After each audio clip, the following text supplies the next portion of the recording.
Yo, yo, yo, yo, yo. Thank you for coming on. Thank you. Thank You you. I for having appreciate me. it. We almost had you last week, but there was a little snap. What happened? Yeah, so some people know, but I come from like a wrestling taekwondo background, jiu-jitsu Before as well boxing? before boxing, yeah. And I've been thinking about getting back into MMA. I was Yeah. training a lot in MMA actually a couple years ago. And I jumped right back into sparring and got kicked in the eyeball. So, You mean sparring, like wrestling sparring? no, like MMA sparring. Got it. Yeah, so I was doing my thing. And of course, in boxing, we move our heads a little more. We drop our hands a little more because we're not worried about someone's foot coming to our face. Yeah. So I got kicked in the actual eyeball with a leading front foot, which is a very Oh my God, like this? undetectable. Yeah, You, undetectable. just So I until was it's too just here, late. and then before I knew it, boom, right in my eye, like came down to the ground, and my vision just completely eliminated to like this tiny little dot in the left eye, and I was like, "Oh, this is it. I'm blind."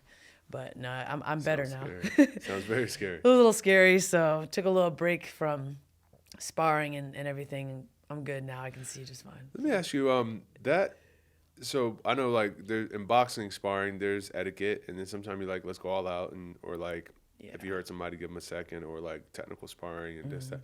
But I don't know anything about MMA, so I'm asking, like, is it appropriate to throw that kick in sparring, or is it just like hey, I'm just motioning it, but not actually trying to hit you, and it actually hit you, or was it like an attempt to actually kick you, which is fine because Right. it's MMA. I'm just saying, was that like was it an accident, or that's what I'm just It curious. was an accident because the kick itself wasn't very hard. Usually in MMA sparring, you actually, since you're not wearing headgear, you're Yeah. not gonna throw the same power you would in boxing. Yeah. In boxing, I feel like the power you put into your punches is a lot more. Yeah.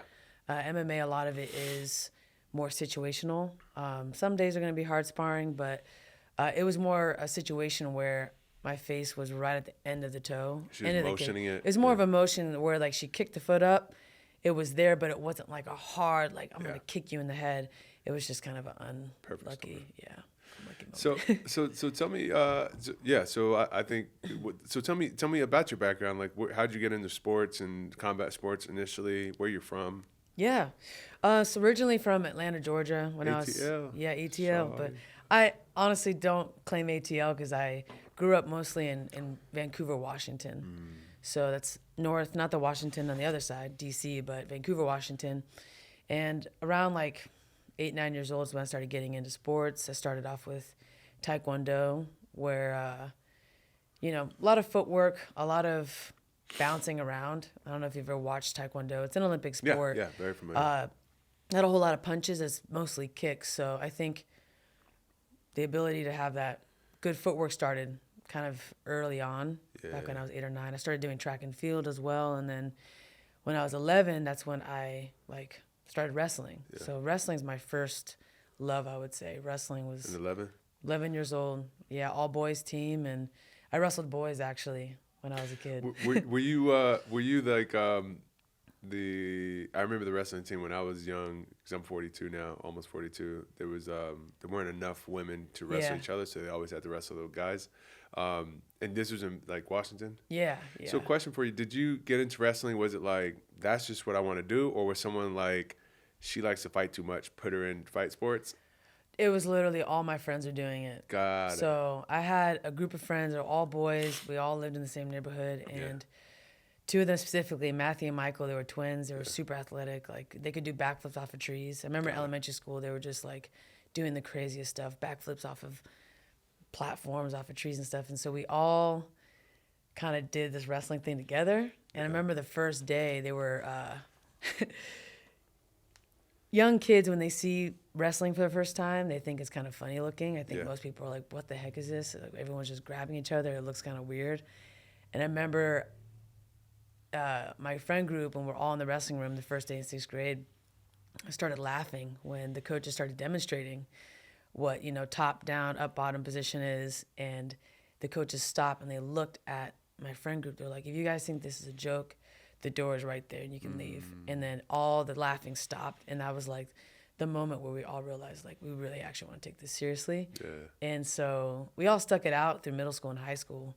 Then my college experience is different than theirs. They all went on to do college wrestling, and I'll tell you a little bit more about my college experience in a little bit. But as I got into wrestling too, I stuck with track and field. I was like school record holder, discus, shot put, javelin thrower. Really? Yeah, yeah. I was a discus thrower, javelin thrower, shot put thrower in college too. So I kind of been doing every sport known to man since I was a kid. But at the same time I was doing sports, I was also getting into music. I started studying piano at 9, and started doing band, playing trumpet at 10, 11 years old. And now I play 5 instruments. I sing as well. Yeah, I play 5 instruments. You play 5 instruments? Yeah. So trumpet, piano, guitar, drums, the bass. Trumpet, piano, guitar. Drums, bass. And I sing as well. So. And you sing? Yeah. What? So that's 6 instruments. A voice is an instrument, sure. Yo. Yeah. I had no idea. I really think there's like I've noticed a trend. I'm wondering, have you noticed this? Not a trend, but like, yeah, I guess correlation. a correlation. Like a lot of fighters are artistic. Like they have some other medium they're expressing, like 100%. Whether it's gift or, I mean, Zoe loves to box, but it's the other way around. Yamato, I mean, I'd say at least 50% of the ones like who are like legitimately amateur or pro fighters, like they always have something else, which is so interesting. Have you noticed that? I have. I think there's a lot of rhythm and music and art in boxing. Yeah. And I know people talk about there's a science to boxing, and yeah, there is, but I think the art part is what really creates the superstars in the sport. Is they're like unpredictable, their rhythm, the way they move.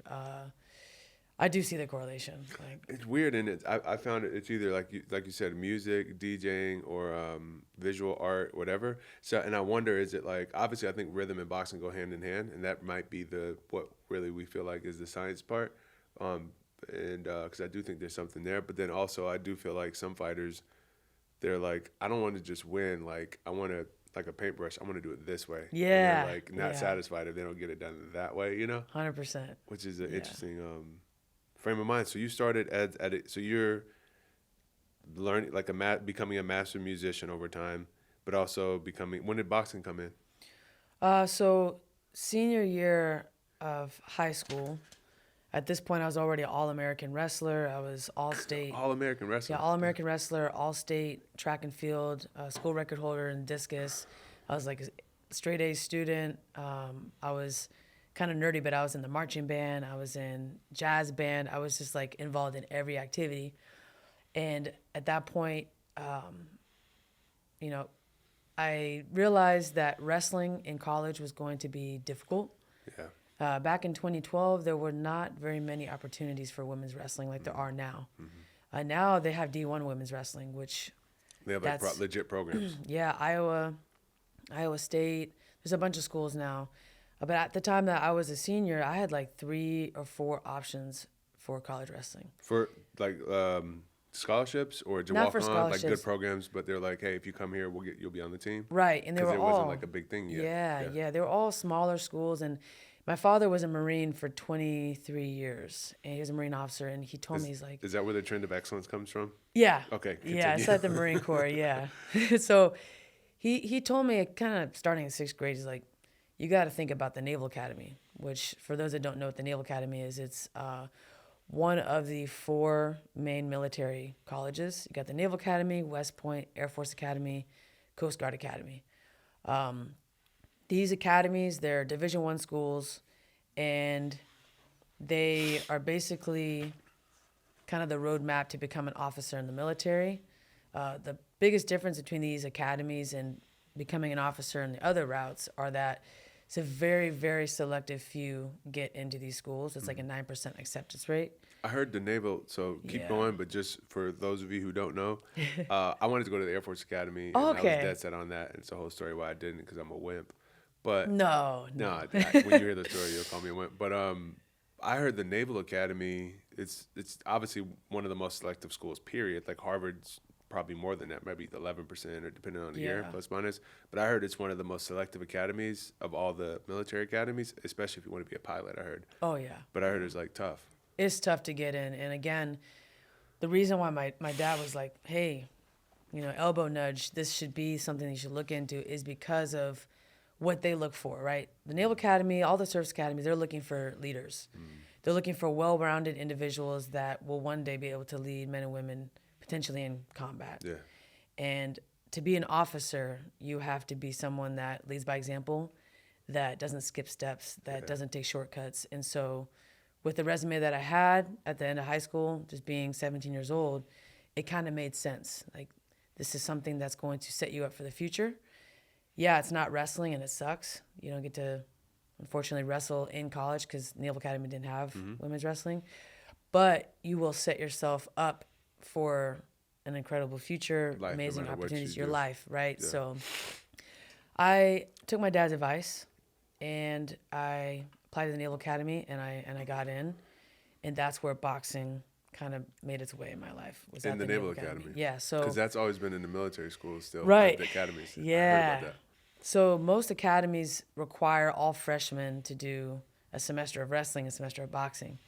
And, I was a teenager still, like 18 years old, 18, 19. And I heard that if I took this boxing class in the summer, I could validate the class and not have to take it during the academic year. Oh, so you just took it to get out the way. Yeah, I thought that's what I was doing. But Yeah. really I was setting myself up to fall in love with the sport. So Yeah. we have what's called the plebe. We're called plebes at the Naval Academy. All freshmen are called plebes. It's just what they call us. So we have what's called the plebe smoker, the freshman smoker. It's about 1,000 of our classmates are all in this little auditorium type arena, I guess. And those that did the summer class got to box each other. And I fought this girl who I wasn't a fan of at the time. Again, we're teenagers. Yeah. So it was like a fun little rivalry. I got to fight someone that I kind of wanted to beat their ass. So totally had like just horrible technique. It was just awful. Like I was dropping my hands, my chin was in the air, but I just was very aggressive. And I came forward and I was relentless. And, the crowd went crazy. I was so excited. I won my first smoker. And I think from that point on was when I realized that I wanted to do this sport You're hooked. during the academic year, not just to validate it. So that's kind of actually when I first put on the boxing gloves, was at the academy. I want to do a quick digression and to come right back. Yeah. Because we just on the relevant time to really bring this up. But Jake Paul, right? But just talking about the craft Yeah. of boxing, right? Do you think, because you started off as a wrestler, I always wonder, like I look at him, and aside from like the fight choice and stuff like that, hey Zoe, good question. If my foot's here, is it in the camera? 'Cause my knee was hurting and I would need to. Yeah, it's right in front of your face. It's cool? No, I'll get it. Thanks. It's just this part showing. That's it. All right, cool. But it's the spine, it's not messing up the focus or nothing. All right. Man, yeah, forget what he's accomplished or what he hasn't accomplished and so on and so forth for a quick moment. I've always felt, I'm looking at him and I'm like, this guy's developing as a boxer slowly, like unbeknownst to whether you think he's been tested or not, right?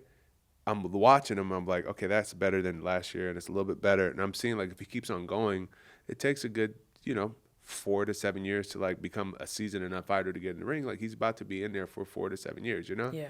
And so my question is, the base in wrestling, do you think that helped skip steps? He's athletic, obviously, but do you think, boxers who have a base in wrestling, do you think it helps you translate your athleticism and all that into boxing quicker than someone who didn't have that background? Yeah, 100%. Is there, can you There's talk about that? correlation. Just curious. For Footwork sure. or what is it? So the footwork, not so much, because boxing, you're in a staggered stance, you're facing kind of one direction, either southpaw or orthodox. Wrestling's more squared stance. But I would say physicality, pressuring somebody, mental toughness, physical toughness, and then the sheer work ethic and heart and passion it takes to be a wrestler. It directly correlates to what it takes to be a boxer. Okay. Obviously, wrestling, you're not getting punched in the face, but you're still grappling with somebody. You can still get headbutt. You still get I mean, I remember getting crossface where someone would smash their hand into your face, and like it's a very. But it would look like it's in the It would process look of like it's grabbing, in the but they're process, still but doing it on purpose. right. And then even snapping someone's head. Yeah. If someone's shooting for a leg, you literally snap the back of their head and you smash their face into the ground. Oh my God. So there's all sorts of things in wrestling that are See, very I tell you, I'm violent. a wimp. I couldn't have been in the academy. No. But there are very, very, very like aggressive movements in wrestling, and again, like being physically fit, being tough, one-on-one. Right? There's not a team of people. It's one versus one. It's very much something that you can direct into boxing and use to your advantage. And Bud Crawford was a wrestler, right, for example. So just on the technical side, because boxing is 90% mental, I think most people feel that way. So there's a 90 correlation on that 90%. But the technical side, do you think, I'm just wondering, like the footwork it takes if someone's trying to take you down to like kind of quarter step back and step to the side. I see wrestlers do something like that sometime. Yeah. Do you think that correlates to being like getting an angle in boxing? Is there any connection there maybe to like just preventing takedowns and that same footwork to be a quarter step out the way and to the side? Yeah, the usage of angles and reattacks, you do that in wrestling. You block, you defend, you cut an angle and you reattack, you reshoot. You do the same thing in boxing, really. Gotcha. You defend, you take an angle, you get out of the way, and you reattack. So double phase attack, that's another thing. Sometimes in boxing, we attack someone, they might block everything. You step over and you reattack again. So a two-phase attack, you do the same thing in wrestling. Sometimes you set up a perfect takedown, you go for their leg, they sprawl their leg out, so then you go for a double leg. So you're saying the first phase, I never heard that term, two-phase attack. The first phase is if it lands, great, but that's not really what we want. We want the opportunity that's presented after that. For sure. In Olympic level boxing, so when I was training with Team USA, I started in 2021 all the way through this year, one of the big things that was stressed to us was multiple phase attacks. I think that at least at the amateur level, it's very important to know how to get in, attack, get out, get back in, attack, because most people are expecting you to come in, attack, get out of the way. Or come in, attack, and just sit there and just sit there and get hit and go to the body. A lot of times people aren't prepared for someone to come in, attack, get back out of the way, and come right back in with something else. And do it again. And do it again, right? So that's something that I remember in wrestling was very much the next level. A lot of people can stuff a takedown, can stop someone from taking them down. But when that person that gets stuffed comes back again with a different angle and a different shot, that's when usually that's like chain. That's called chain wrestling. It's like I go for this one, that's not available. I go for that one, that's not available. I switch to this part of the takedown, and you keep readjusting and reshooting and reattacking. So every time, like it's almost like, all right, they got me here. You kind of already know what your next move is. Right. That's tight. Right. It's cool. I mean, elite level wrestling, college wrestling, D1 level, even D3 all the way junior college. Like you got to watch NCAA's sometime. I think you would really appreciate the technical aspect of elite level wrestling because it's badass. Like I already do because like wrestling. So I went to prep schools on the East Coast, and then I went to military school my last 2 years. Right. Which one? It's called Culver Military Academy. It's in the Midwest. Okay. I didn't know you went to military school. Yeah. Most people. I didn't go for. Once again, I mean, I was actually really happy about it, and it was a way to get me into the Air Force Academy. That's why I did it. It was the only school at the airport. I wanted to be a pilot. But they had a really big wrestling program, and I used to watch them, and I was like, yo, this is impressive. And but for some reason, when I watched MMA, it didn't connect with me at first because I guess I'd been out of the fight sports world for a little bit, like the sports world, or sports, because I wasn't in high school anymore, and I didn't play in college. But long story short, I'd watch MMA, and I'd be like, oh. Because at this time, I'm like, I grew up in a boxing gym. I'm a purist. And then I even started boxing a little bit recreationally and then did it for just to see what it was like to be in the ring as well. But I'm just like, how could you just go down to the ground like that and lay on your back and kick like a crab? And like, I used to be one of those people. Yeah. And then someone finally, we were chit-chatting. And then I was asking somebody who's like in MMA, and they're like, yeah. But then once I get him to the ground and blah, blah, blah, blah, blah, and I was like, what? And they were like, yeah, on the ground. I was like, you're on the ground on purpose? And he's like, yeah, that's where I have my advantage. I'm trying to take it down to the ground. And I was like, and then someone explained to me that jiu-jitsu is like, it's like you want to be on the ground, and you want to sometimes be on your back. And I was like, 100%. Mind blown. Yeah. So I was like, once I realized that was strategic, instantly I'm like, I'm in, because I can see, at a layman level, yeah. I can see the strategy, and that's what I love about boxing is the strategy. I want to talk about that more in a second, but before we do, just on your story, because I want to catch up to where we're at today. Right. So how old are you? 30. So that's young. Stop it. It's a new 22. But so at the academy, then amateur. So it sounds like there was a transition. So talk me through graduating from the academy. I'm assuming you were competing while you were at the academy a little bit. Mm-hmm. And how did you make it here? Because it sounds like there was some time with USA Boxing too. Can you just For talk me sure. through your boxing career? Yeah. So at the academy, pretty much all colleges that have programs, they do what's called the National Collegiate Boxing Association Nationals, NCBA Nationals. Yeah. So college level boxing is pretty novice. Yeah. You're not going to usually see. So you smashed everybody? Yes and no. Okay. I got a good story for that. Within the Naval Academy and most service academies, they have their own tournament to decide who makes like the school team, and that team then goes on to nationals and stuff. I had like this rival at the academy where we fought my freshman year, my sophomore year, and junior year. She was a year older. We fought 3 times Were y'all in the friends? finals. Frenemies. So we were cool Okay. and like great friends. Until it Somewhat close to the until fight. it came to the fight. And the brigade championships, that's what it was called. The brigade championships is where like everybody and their mother would show up. So about 4,000 people Golly. all watching the brigades. And it's like a very well-known fight night for all academies. And if you're ever not doing anything, every Friday, last Friday of February. Last Friday of February? Yeah, the Naval Academy has the Brigade Championships in Maryland, in Annapolis, Maryland, where the Naval Academy is. And it is a very exciting I'd love and to check that cool event. It's like historic. Yeah. Been having this event since like the 30s, So I remember the first time I fought in the brigades, I lost in a split decision to this girl, Sam. And then we fought again the next year. I lost her again in a split decision. And then the third year, she's a senior. I'm a junior.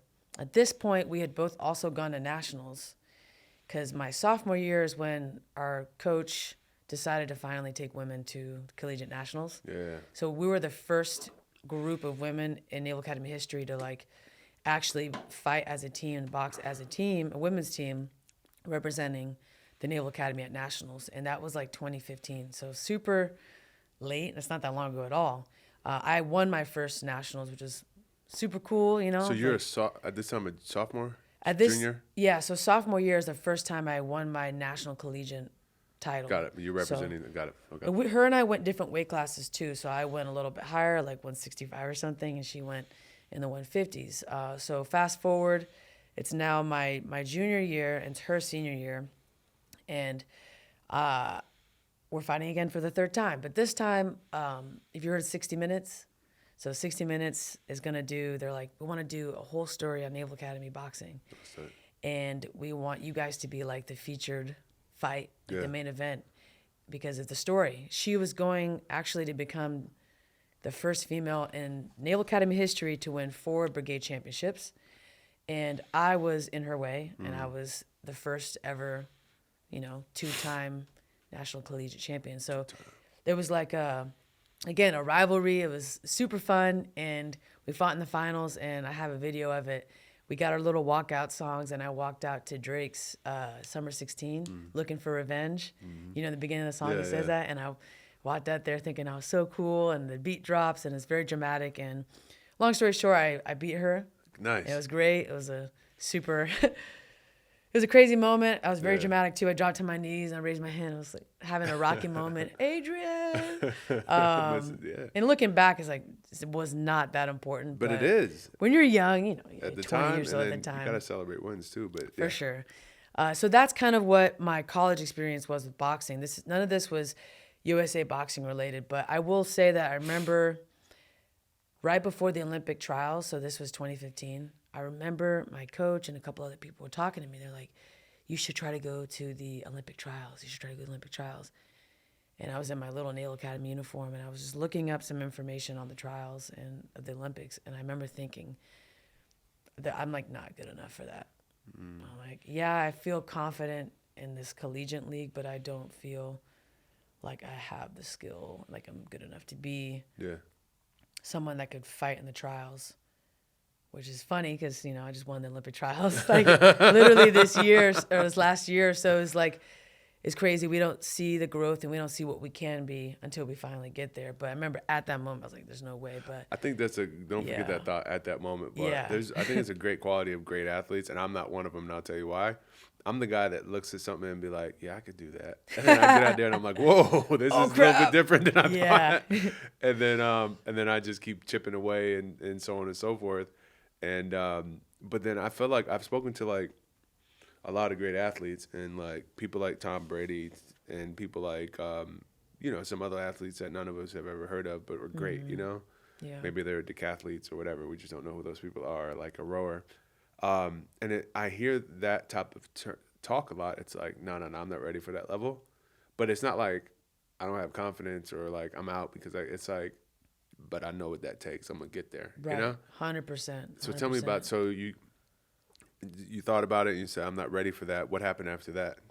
So senior year, I won my third national collegiate title. I won brigades again. And at that point, I was gearing up for the fleet, becoming an actual officer.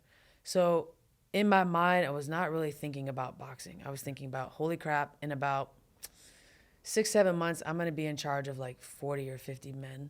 Yeah. And I'm going to have to Time to get it together, yeah. It's time to get together. I got to get my ass in shape. So at that point, I was like doing weighted vest runs. I was just killing my body. I was just hazing myself. Yeah. Some of the workouts, I bear crawling for like, I don't know how long, 30 minutes, doing all sorts of crazy things to get ready for the Marine Corps and to get ready for what was called the basic school, TBS for short, which was in Quantico, Virginia. Basically 6 months of learning how to be an infantryman, military tactics, how to fight a war, going out in the woods with a couple hundred people, digging trenches, staying out in the rain, and like, all this crazy stuff. But so you go to the Naval Academy. Yeah. But then you got to do this. Like, tell me what part of the process of why you have to do. I know it's part. Like, I get for it. sure. But what's that like? Okay, now you do this. What was that phase all about? Yeah. So. Or did you want to be in a certain part of the military, therefore you had to do that, or? Yeah, the Naval Academy, unlike the other service academies, you can choose between going the Navy route or the Marine route. Got it. Marine Corps is part of the Navy. Yep. A lot of people don't know that either. We're part of the Navy. We're like the Navy's redheaded stepson that's also really strong and great and cool, but doesn't get the same funding or love and attention. So me being a boxer, being a fighter, being a wrestler, combat sports athlete my whole life, I knew pretty early on at the academy, I think that's where I want to be. The Marine route's where I want to go. And also at the academy, I was never humbled more than I was by Marines. So I like walk around thinking I was so cool, and this like staff sergeant, gunnery sergeant come out with a knife hand and be like, hey, you want to be a Marine, right? Your hair's effed up. This is effed up. Your shoes are effed up. They're like pointing out all my flaws and then be like, well, have a nice day, ma'am. Just letting you know you're jacked up and you're not ready for, you're not ready for that next, you better correct all these things. And some of that was scary, but also some of it was like exciting for me because I knew there's a different standard and there's a different mindset in the Marine Corps. And you weren't afraid of it either. I wasn't afraid of it. I was like, I want that. I'm about that life. So like I said, senior year, picked Marine Corps, and then May of 2017, rose my right hand, did the oath, threw my hat in the air and had my Marine Corps outfit on. I was like, holy crap.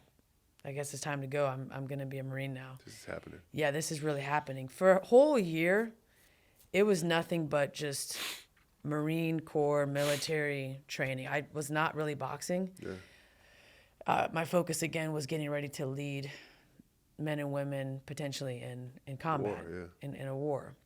So, of course, we weren't in a time of war really at the time that I was active duty, but you never know. Yep. Things pop off, craziest times, crazy situations. The past 15 years haven't exactly been like right. Where we're expecting peacetime every day. No. So another thing to mention, right, is while you're in the Marine Corps, you pick certain jobs that you want. You pick preferences during the basic school. During that 6-month period, you get to feel out different types of jobs, different types of paths you can go. And in 2016, the United States Marine Corps decided officially to open up combat roles to women. So a combat role or combat job is anything where you're shooting guns. What year was this? This is 2016, so this is not that long ago, Gotcha. right? So combat jobs would be infantry, amphibious assault, which that's the job I ended up picking. So that's basically an amphibious tank, goes in the water, but also has machine guns. It can also carry about 20 infantrymen in the back. So that job, you got tanks, you got So artillery. you go underwater and get ready to kill people? Not underwater, but No, in the water. In the water. Yeah, So, so it's like we're in this thing in the water. Right. And when we come out, get ready. yeah. That's So badass. my job, right? Like 23 years old, we're on the shore of a beach. We're in North Carolina. There's a ship about 10,000 meters in the ocean. See a tiny little dot. I'm on the beach with about 300 guys, 300 men, all infantrymen sitting there with their giant packs and the little rifles, Yeah. waiting to be told what to do. And it's, okay, Lieutenant Simon, get all these 300 men on these amphibious assault vehicles, get them out to that ship. Once you're on that ship, you're going to sail out to Iceland. Once you get to Iceland, you're going to unload them off the ship. You're going to land on the shore of a beach somewhere in Iceland, and you're going to execute training evolutions. So again, 23 years old, you're not just responsible for your own, I'm not just responsible for my own Marines, I'm now responsible for all these infantry guys. And I also have to coordinate with the ship to decide the exact point at which they are going to pick us up. I had to decide the waypoints. Hold on, is this like simulation or This is real. Oh, you this actually is not, I actually did this. took people to Iceland Yes. and got off? Okay, Yeah, continue. I actually went and took all these Marines to Iceland. But so my job, again, I'm coordinating with the Navy. I'm converting grid to latitude and longitude because there's all these different coordinating differences with when you're in the water versus when you're on land. I'm also talking to all these infantry, leaders. Hey, I need these guys here by this point. I need everyone loaded on these AAVs by this time. Yep. This is the moment we're leaving. We had to be on the ship no later than this point in time. Like everything is calculated to the minute, to the T, to the like it's just very much a meticulous process. Everything's threading the needle. Right, and then the other thing too is these vehicles. Remember, I told you we're the redheaded stepchildren, right? Yeah. These vehicles are very old. I don't know if you've ever seen an amphibious assault vehicle. They just got new ones. Not just got, but over the past year, we've been phasing out these old machines. But the ones that we used were very old and not reliable, meaning that at any point, these things can sink, and that's happened before. Not too long after I did. So my time. just let me just lay visually what I'm thinking. Okay, we're on a ship, getting ready to get into this amphibious vehicle, get out in Iceland, knowing that, number one, it could malfunction and we're in the middle of freezing cold water, or it could actually sink and we're in the middle of freezing cold water. It's very Okay, continue. much, So these things can sink. These things can sink, and I have about 15, 20 of them with all these Marines in the back of them. So again, I've never served in combat. I've never been shot at. But the dangers of just this job itself, just getting out in the water on these vehicles, I didn't quite realize how dangerous this was until many years later looking back.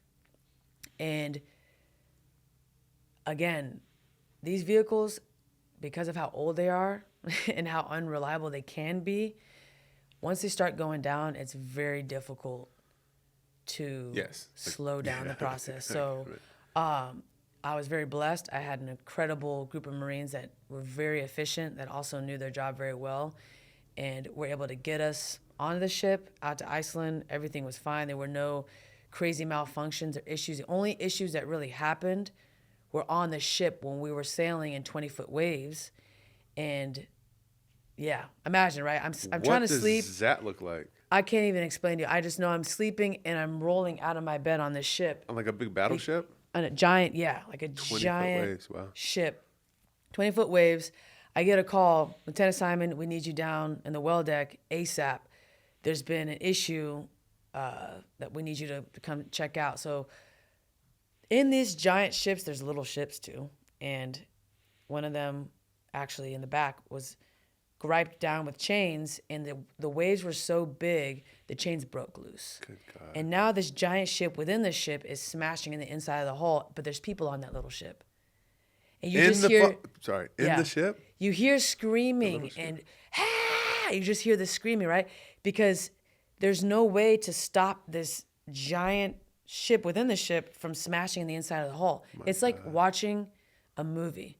I'm standing there.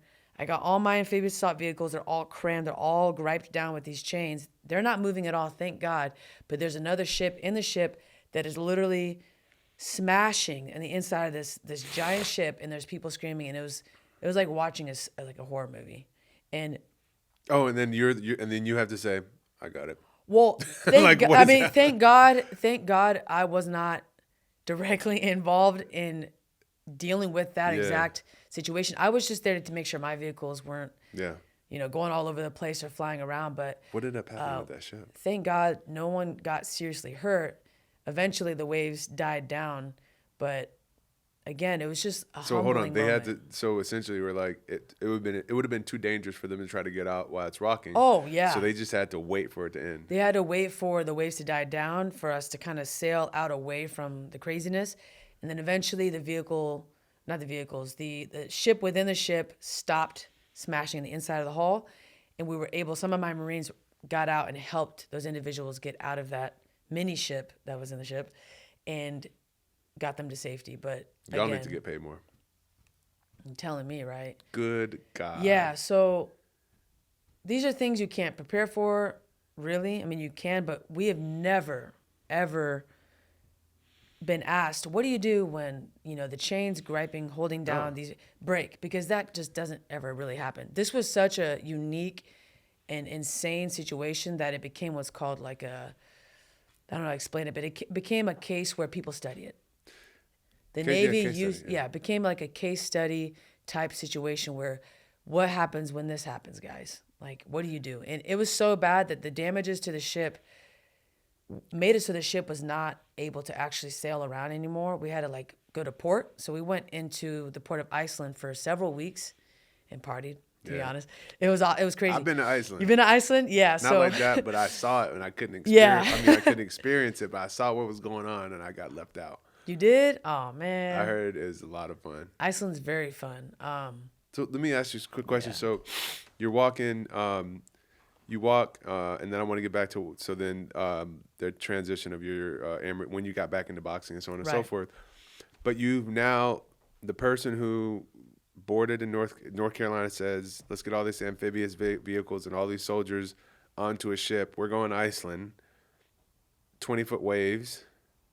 Witness horror downstairs while people are in a boat, inside a boat, and can't get out of that boat until the 20-foot waves stop.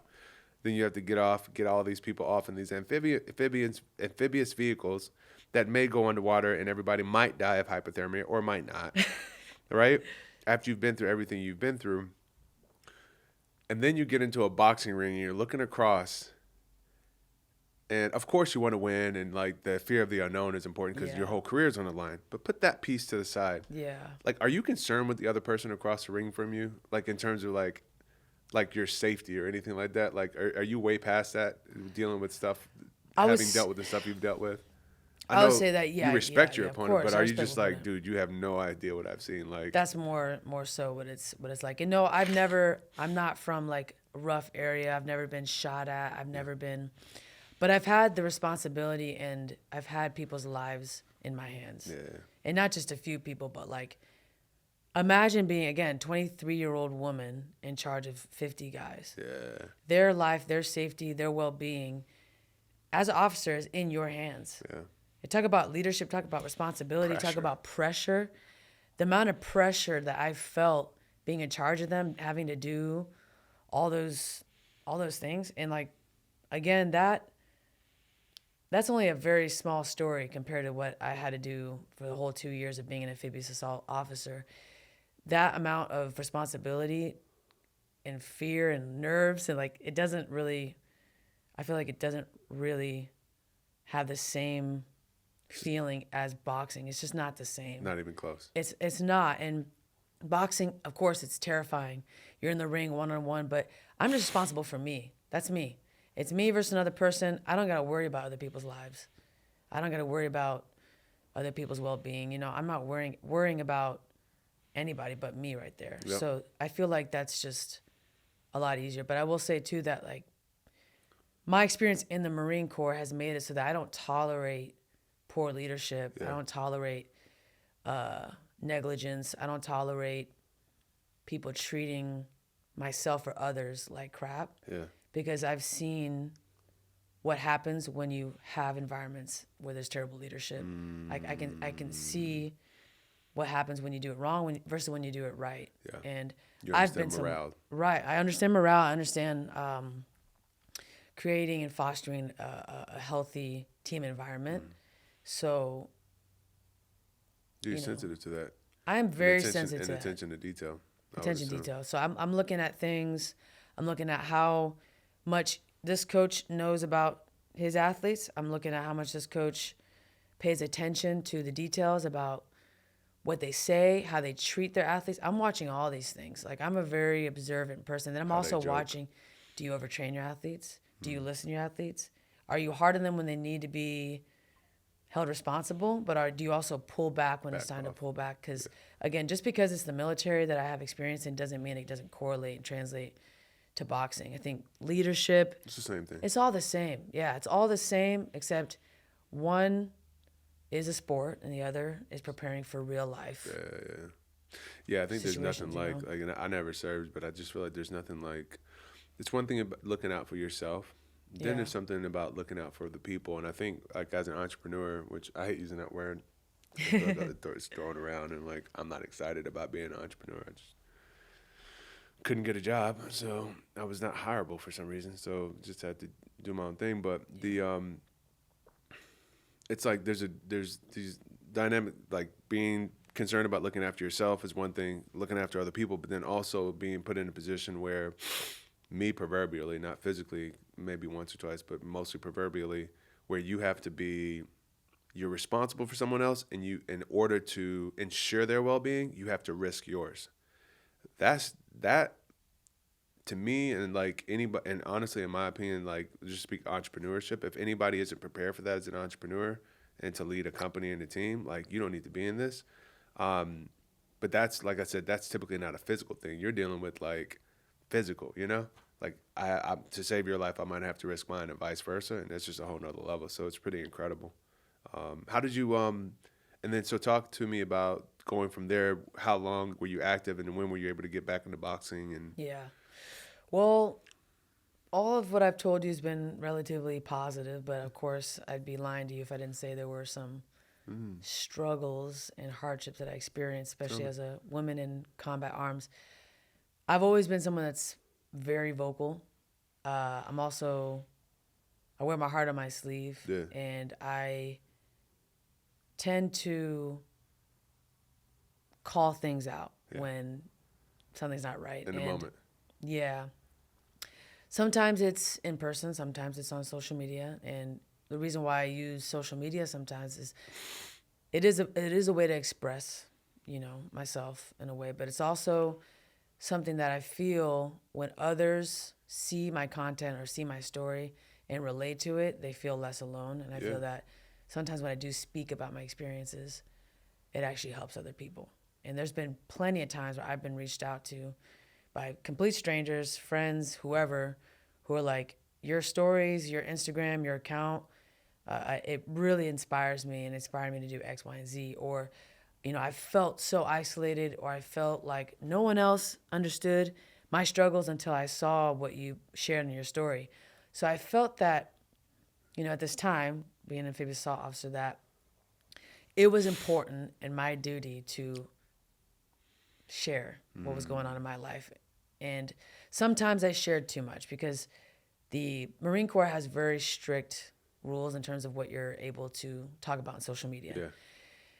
Now, you can talk about whatever you want as long as you're not involving politics, as long as you're not involving your chain of command or people that you work with, Yeah. especially higher ups. So one day I tried to like stick it to the man. And I went on my story, my Instagram story, Sticking to vented but also sticking to a specific person. to a specific man, but an umbrella Yeah. of the man as the Marine Corps. I didn't say the man's name. I just explained a very toxic leader who was quite literally a racist, homophobic, sexist, an alcoholic, and just someone that was so bad he eventually did get kicked out of the Marine Corps. I went on and on for a minute, and at the very end of the video, I was like, how could the United States Marine Corps keep this person in uniform? How could they do that? And next thing you know, I get fired. Hold on, how does that work? Fired. Social media misconduct and Fired from your position? fired from my position as an amphibious assault officer at that unit. After And how many years of it? 3? I was there for about 2 years, and they told me, we're also going to be doing an investigation on you and the person you spoke about and this entire unit. And while I was in this investigation, I was also told,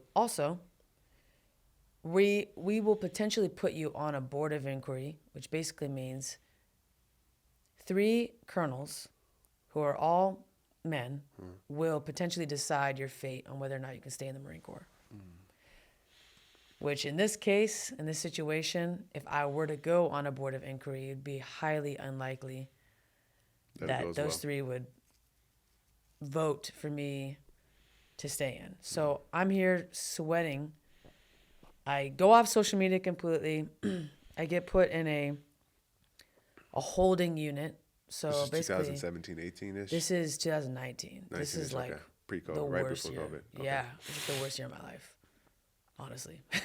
And I'm waiting on the investigation. I'm also 26 waiting. years old-ish, 25, 26, Yeah, young. yeah, Okay. 25, 26. Still young at 30, but good. Go ahead. Right, right. And I'm like, man, this is awful. Also, the other thing, because I went to the Naval Academy, my free education was not free. My education was paid in by years of service. That's right. So if you get kicked out of the military, let's say 2 years in, you still owe 3 years to the military, which if you put that in dollar signs, that's about $150,000. So if I were to get kicked out, say at that point in my career, I would have owed the military $150,000 Of service? of actual money because they were potentially going to kick me out. Does that make sense? Oh yeah, because especially in the academy, you serve, you get the For education, free. which is it's expensive. The money they put into every soldier. I remember hearing that, but then Yeah. you have to serve for. When I was looking Yeah. at Air Force, you have to serve 5. for 5 years in return for that. Exactly. So Got it. your free education at the Service Academy, in numerical It's an value, advance. it's about 300,000. Got it. So if you divide 300,000 divided by 5, it's like 60,000, right? A Okay. year. I still owed 2 or 3 years. So at that point, I'm truly in the most stress I've ever been. I'm like, man, I hope this investigation comes out in my favor. I hope they find out that everything I said was true about this person. Yeah. And thank God, after the investigation was done, they found that I was actually correct. They investigated the individual I was talking about, and they actually did kick him out of the Marine Corps, like I said. They interviewed a lot of people. They also kind of found out that the unit I was in was a very toxic unit, and it was actually voted one of the worst command climates in the entire Marine Corps. Wow. It was like top 3. And I'm not saying that to talk crap about my MOS or about the unit, but at that time, it truly was a terrible place. So you were noticing like, okay, I get it. This is the Marines. I get it. Yeah. Like this, the culture is what it is, and so on and so forth. Right. Like it, like you were just like, this is exceptionally bad. Exceptionally bad. Okay. And so while that happened, the stars align and I get an email from Joe Higgins saying, hello, Lieutenant Simon. I'm going to be the head boxing coach of the Marine Corps boxing team, which we're bringing back after many years of, I guess, being on pause. And would love for you to come try out. And I'm like, no way. This is so great. That's so cool. What a call to get. What a call to yeah. get, email to get around 2020. And So you hadn't, for 3 years, I mean, maybe you shadow box, hit the bag or whatever, but you hadn't been competing? so what I did was I attempted in 2019 to qualify for the Olympic trials, the 2020 Olympic trials. And I ended up losing after my first fight. But and prior to that, like 2016, 17ish, 18, why Nothing. you becoming 2018, some I training? get back into it. 2019, I'm like training Right. every day, and I'm doing full-time Work. Marine Corps. So that was very exhausting. I remember, I remember trying to like shadow box in the woods, Yeah. trying to get some kind of workout, because at some time, at some point, you're out in what's called the field. It can be a week, it can be 2 weeks, it can be 2.5 weeks. Yeah. I remember being out in 29 Palms in the desert for 2 whole months, So you're sneaking in training, whatever. trying to sneak in Try to training as much. qualify, couldn't. I Then didn't. Shortly thereafter, Yeah. you get this email. This is 2020. 2020, I Okay. get the email. I'm like, oh, thank God, I can actually box full time for the Marine Corps and be like really serious about it. And I became the team captain, first female to ever be team captain of the Marine Corps boxing team. And we had about 18 people, and our job was literally to train 3 times a day and to win gold medals, win belts, and represent Focus the on United that full States time? Marine Corps. What a Yeah. dream It was amazing. as Yeah. a fighter. That was the most, physically demanding, difficult experience, but also the most rewarding and like fun I've ever had. So is that in the your job military. to train 3 times a day, 5 days a week, something like that? Yeah, 5-6 days a week. And on this team, we had people from everywhere, from all backgrounds, all over the Marine Corps, and just melting pot. We had everything, and a lot of them had never boxed before, and so I had an opportunity to use the leadership skills I learned being an amphibious assault officer and kind of like mold this team to make them a family. you know? What I really love about this story is like, number one, that opportunity to be in a leadership position in the boxing space, which is something you love. But number two, like, I think like I just feel like I was meditating, not meditating, but like I just sit in the bed in the dark when I can't go to sleep in the morning at night. So I call that meditating. But, and I think about like every great person who accomplishes something, I think for the most part, there's somewhere in there where they got an opportunity that leveraged their preparation and their intelligence and everything that came to be able to execute. But like, you think of Bill Gates, and like I believe his mom was on the board of, could have been like the United Way or some big, but long story short, she was able to help him like get on right in the technology world. And she could have been a patent attorney. I'm butchering that story, but there was some okay. I moment understand there what you're saying. Yeah. get him access to computers. And there was like my dad, like he happened to go to the Job Corps, or he was about to go to jail, either or, and happened to almost get kicked out, and happened to get a boxing coach that said, "Hey, let me give him one more shot, bring him down to the gym." That happened to be 18 months before the Summer Olympics, and his 25th fight was a gold medal. But had that been a year before, he wouldn't have lasted that long. He wouldn't have been back to the streets, or a year later, and he wouldn't be who he is. He just happened to be that the Olympics were there, and half of his 25 amateur fights were qualifiers. Wow. So it's just like you win, you qualify. Yeah. And he could knock people out, but he couldn't box. And then you think of like, I just think there's so many stories. I won't go through all the stories because it's not about that. I really want to talk about you. But just thinking about how you had the wrestling background, the sports background, the leadership background, your parents, the military background, then all these things, then the Naval Academy, and you're a musician and all that, but then learning leadership and attention to detail and da-da-da-da-da, and all of a sudden you get this message. Yeah. And also you got it at a time where you were really developed as an athlete. I guess my point is like what made them send you that email? That's the opportunity. To me, this is the inflection point I hear. Right. And you get on the team, you get to train. That's a boxer's dream. Train 3 times a And day get and paid. focus on that and get paid and eat and be on a team of people doing the same thing. It's a dream. What if you hadn't got that call? Now, would you still be in fight sports? Probably, but at this level, I don't know, because you were able to focus on it. Yeah. And I just think like everybody great has like something happened, like someone handed them something or whatever, and it just and obviously they had to work for it. So you started fighting again. Sorry to digress, but I just think that's so cool to hear. Well, I will Is your come back to reputation? that. I bet your reputation was part of the reason they reach out to you. Yeah, So, yeah. I will say that moment, that aha moment, I think it happens every couple years, and I'm waiting for it again. And I'm right there. I'm at my prime. I'm 30. I have a lot of experience in boxing. I have power. I have speed. I have footwork. I have the story. I have the background. I have the human interest story. I have the ability to articulate and to tell stories. And I have musical talent. I have all these things, and I'm trying to bring it to the table, but no one's biting off right now. Yeah. And the people that are biting off are not the people. I have this gut feeling that's not who you want to associate with. And so humans, people in general, we get excited sometimes about opportunities. We get really amped up and excited, and we take the bait from the wrong person sometimes. I've done that. And the thing is that is worse than not taking the bait. At all. Being patient, waiting, dealing with that anxiety of, damn, when is this going to happen? You have to trust your gut. Yeah. You have to. And you'll get the little spidey sense of like, man, something doesn't smell right.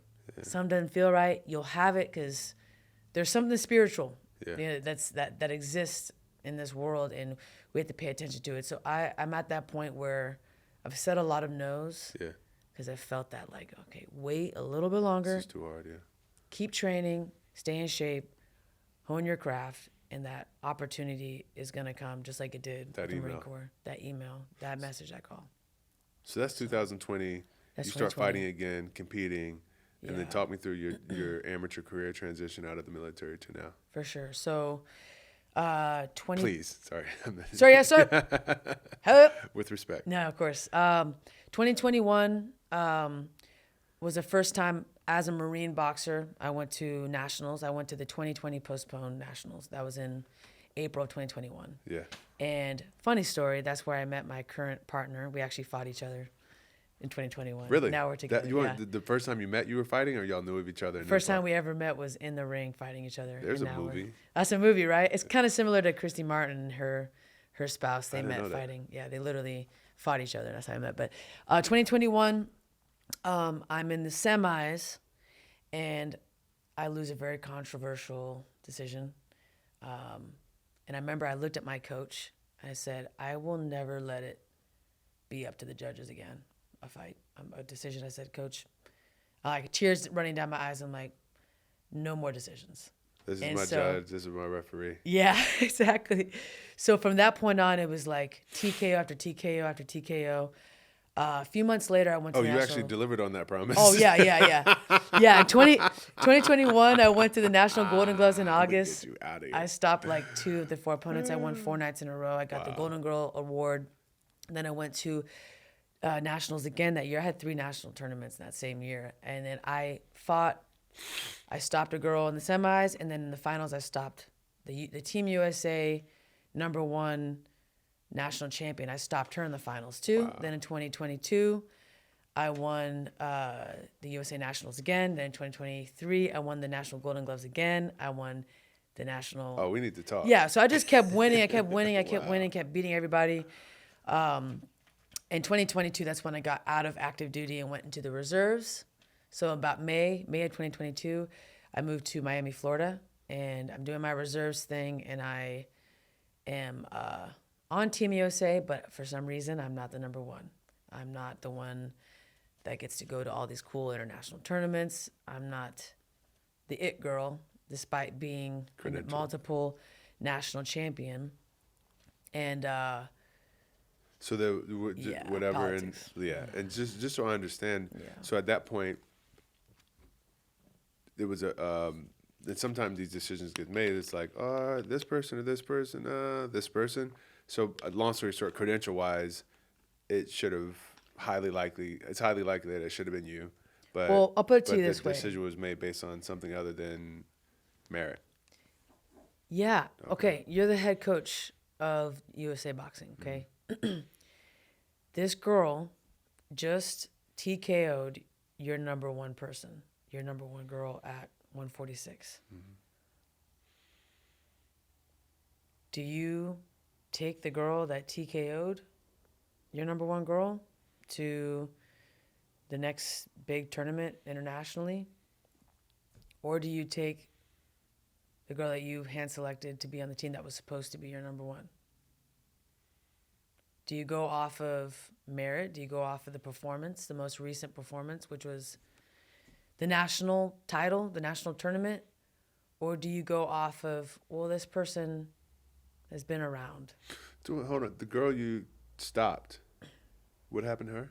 She got to be the Team USA member. The girl you stopped was on the team? They ghosted me. Team USA ghosted me. They didn't Interesting. email me. They didn't invite me to camp.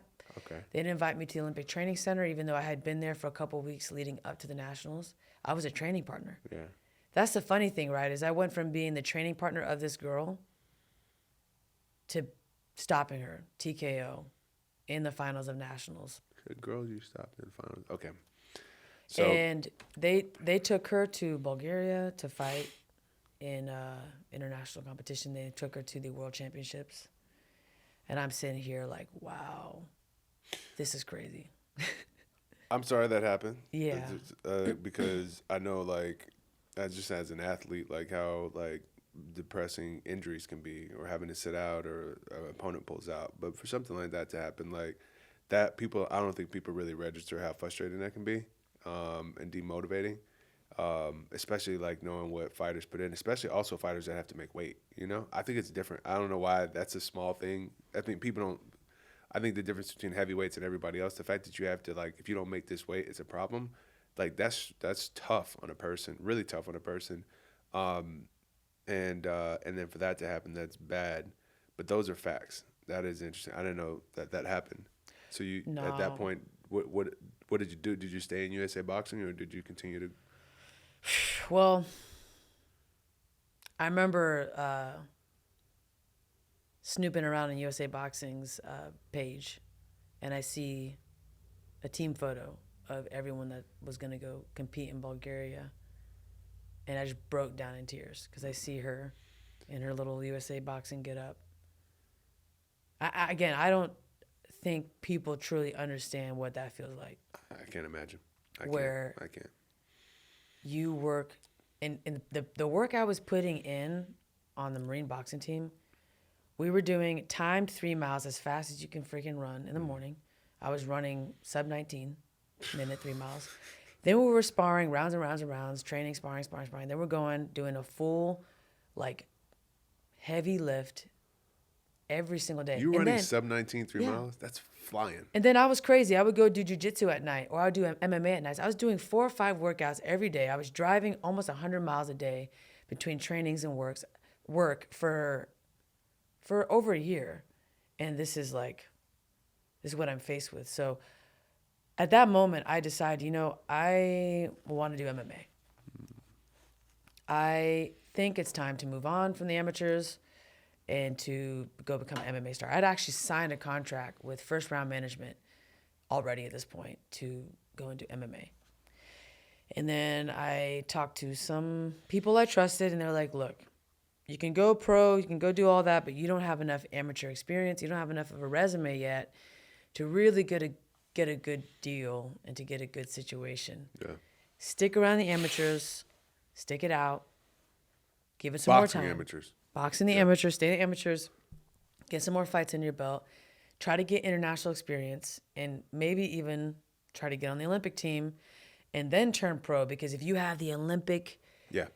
Coming pedigree, into it. You're already there. you're set, right? So I said, fine, and I stuck around.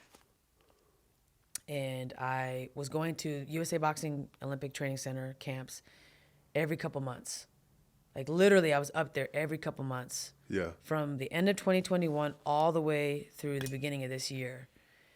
Not only was I going to those camps every few months, but I was also winning nationals again. So 2022 is the same thing. I was going to all these camps. I go into the reserves. I moved to Florida. And towards the end of 2022, I had enough. I was like, this is going the exact same way as it did last year, where I already see that favorites are being picked, and I'm not going to be the one that they're going to pick to be on Team USA as the number 146. So I'm done. I quit. I'm pulling out of the 2022 Nationals. I'm going to email USA Boxing and say, take me out. I don't want to do the December Nationals. And so I did. Thank you for the opportunity. I don't want to do the 2022 Nationals. Pull me out of this tournament. And then, of course, the following Monday, I look up a gym in Miami. I'm like, I'm going to go punch a bag. I'm going to go do whatever, do my own workout. I find a random gym called Punch Elite. I'm just there to do my own thing. I show up to the gym. I start messing around the bags, whatever. And this Nigerian coach / owner of the gym named Eromoseli Albert is running a class. I have no idea who he is. I have no idea who anybody is, but I'm just punching the bag. And this guy training in that class before the class starts, he goes, "Oh, wow, you look like you've boxed before." He goes, "You see that guy? The one, he's the owner." He goes, "Do you know anything about him?" I go, "No." He goes, "Oh, he had 500 amateur fights. He's an Olympian from Nigeria. He went to the Olympics twice. He was a pro. He had like 30 pro fights." He's telling me all this stuff. I said, he's what? He's like, yeah, he's an Olympian. He's Wow. 2-time Olympian from Nigeria. I'm like, "Are you serious? What?" I go and talk to him, and he goes, "Ba-da-da-da-da, you have all this experience. You did what? You're on Team USA." He said, "Don't quit. You cannot quit. I'm not going to let you give up. You have to keep trying. You have to keep going." He goes, "I'll tell you what. I'll train you. I don't train people. I don't train one-on-one. I don't train fighters, but I will train you as long as you promise to me that you'll Keep going. fight and you'll keep going." And so he does. I end up being the only real fighter at this gym, and he like does power work with me. He watches my sparring. He trains me, and this guy had like, he didn't have his USA Boxing coach's passport. He didn't have anything. He didn't have any credentials technically to do the coaching job, but like I helped him through it. I helped him get his USA passbook. I helped him get all his stuff. I'm like, "Coach, give me your license. I'm gonna put all your information in and help you get your stuff so you can coach me at the nationals." Yeah. And he does. And he comes out to the nationals and he works my corner. And then I have another amazing coach that worked my corner too. And we're just like this rat pack. Me and this coach I met a few months ago, and me and this other coach that I barely Yeah. know. And we go and we win it again. You won. Won it again. And I fought in the finals. I fought an incredible fighter named Stacia. And she What's her last name? Oh, Stacia Suttles. She's a pro now as well. And I remember everyone was like, "Oh, Stacia's a beast," because she had gone to the World Championships. She had already been on USA Boxing, Team USA for years, but she took a long layoff. And this was like her welcome back, right? And I fought her in the finals, and I won. And before her, I fought another girl who was also very good named Brooke Mullen. And every time I would step in the ring, it was always like, "Oh, Steph's fighting so-and-so. Oh, There it man, she's goes. going to get outboxed." And I just kept beating all these top people. I kept beating national champions, kept beating top-ranked girls. And there's this mindset that I had where it was like, I don't care who you are. I don't care where you're from. I don't care what your background is. I don't care how good you are. I would not be denied. I will not be denied, and I was denied. I was denied because when I won again in 2022, I still was not picked for Team USA. I came back to camp January 2023, right? And I was still not selected for that #1 spot.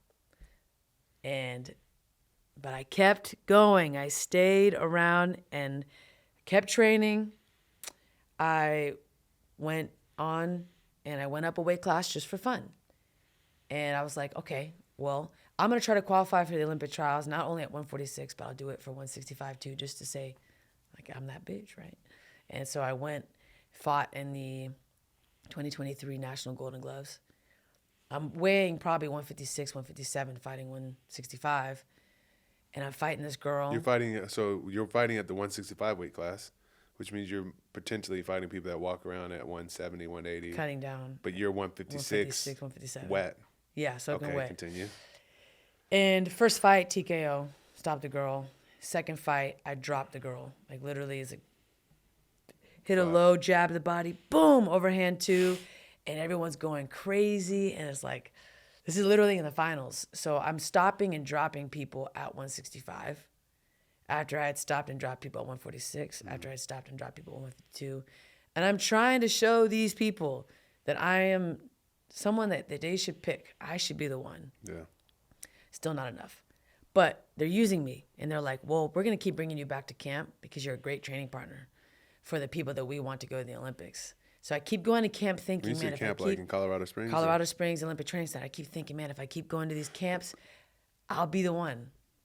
And go ahead. You're gonna. So at 165, knocking people out, at that weight class, but being the smaller person. So you did that. I did that. Report back to camp. And at this point, I'm qualified for the Olympic trials at 2 weight classes, 146 and 165. So now you need to be picked and given the spot. No, now So you I said need to you go to the qualified trials. for the Olympic trial. Sorry. Yeah. Got it. Go ahead. Sorry. But here's the weird thing, so what'd right? you do then? Yeah. The weird thing is, as we get closer to the trials, we all find out that they put the trials, Team USA put the trials after the first Olympic qualifier, which was the Pan American Games. That took place in October of 2023. So Watch October 2023 is the Pan American Games, which are the first qualifier for the Olympics. So if but you then the Olympic trials for were the after United that. States were after that. So how does So that? Okay. they had basically. I don't know how that math works. It doesn't, and Okay. it's not supposed to happen. It's not supposed to be that way. Okay. The team that went to the Pan American Games should have been the team of people that won the Olympic trials. Because doesn't that make sense? You pick your Olympic team Yeah, if before. they're out of order, then you need to. Right. Of course, that's not how it went down. So they had the qualifiers, and 5 people qualified for the Olympics before the trials even took place. So you would think now, okay, logically speaking, if only 5 of the 13 qualified, then the rest, the 8 that didn't qualify, I'm sure they'll go to the trials since they didn't qualify at the Pan American Games. But no, they didn't make anybody from that team that went to the first qualifier, the Pan American Games, they didn't make any of them go to the Olympic trials. Got it. So all of us that went to the trials thinking that we had a shot to be on the Olympic team, we were bamboozled. Because all 13 of us that won the Olympic trials, not a single one of us went to the Olympics. But who went to the Pan American Games? The hand-selected team that Team USA picked. You didn't go? Okay, so you're in. Let me just recap because It's crazy. You know, like It's crazy when hold you on. think about it. It doesn't make sense. So you go to Colorado. You've won the national. Sorry, you've qualified for the Olympic trials. The Olympic trials. If you win there, you go to the Olympics. No, normally the way it's supposed to work. Yeah, in usually theory. if you win the trials, you're supposed to be in the Olympic team, and once you're in the Olympic team, you go to the first Olympic qualifier. There's usually 3 or 4 Which would have been that thing in Pan Americans. And then you go through the qualifiers, and as long as you win, you stay on the team. As long as you qualify for the Olympics, then you go to the Within Olympics. Got it. But if you don't qualify for the Olympics, basically Team USA doesn't take anybody for that weight.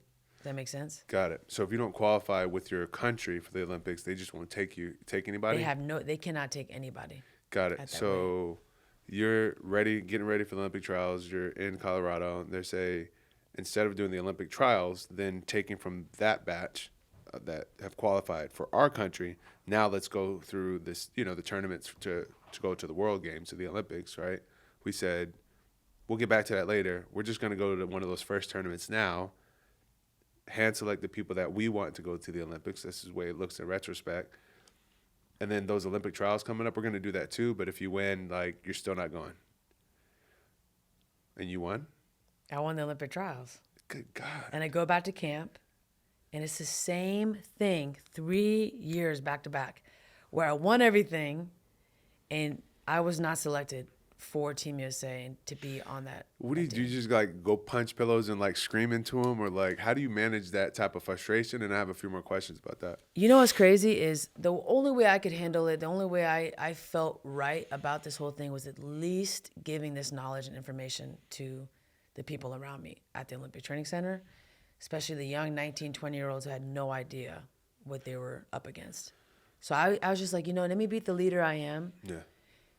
Let me let them know. And let me tell them the truth because they're not being told the truth. These poor kids thought, I say kids because a lot of them were very young, thought that they actually had a chance. As long as they Win the As long trials. as I win, I advance. And so what I did was I tried to explain to them, look, hey, out of all the people here, I've been here the longest, and I'm going to sit down with you. I'm going to try to explain to you and give you guys a heads up on the corruption of USA Boxing. Well, It's not just boxing, too. It's stipend issues. It is opportunities to compete internationally. They used to take top two of every weight class to go compete internationally. They completely stopped doing that. what do you think was the reason they kind of handpicked people?